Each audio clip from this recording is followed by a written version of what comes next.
Hello, જય સ્વામિનારાયણ, જય શ્રી કૃષ્ણ, જય માતાજી. આજે પાપ મોચીની એકાદશી. પાપ મોચી એકાદશીના બધાને જય સ્વામિનારાયણ. આજે અમે બનાવી સૂકી ભાજી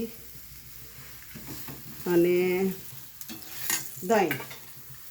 આજે મરચાં નથી તળ્યા કેમ કે ભાઈને ખાવા નથી, એટલે દહીં, પછી થેપલા રાજગરાના અને મારડને પેંડા અને દૂધનો હલવો. જમો મહારાજ. હલવો.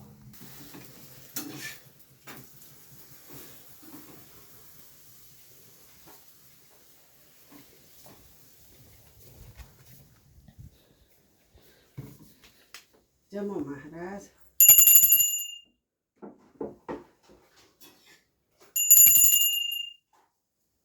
રાજી રહેજો મારા વાલા. આવશો.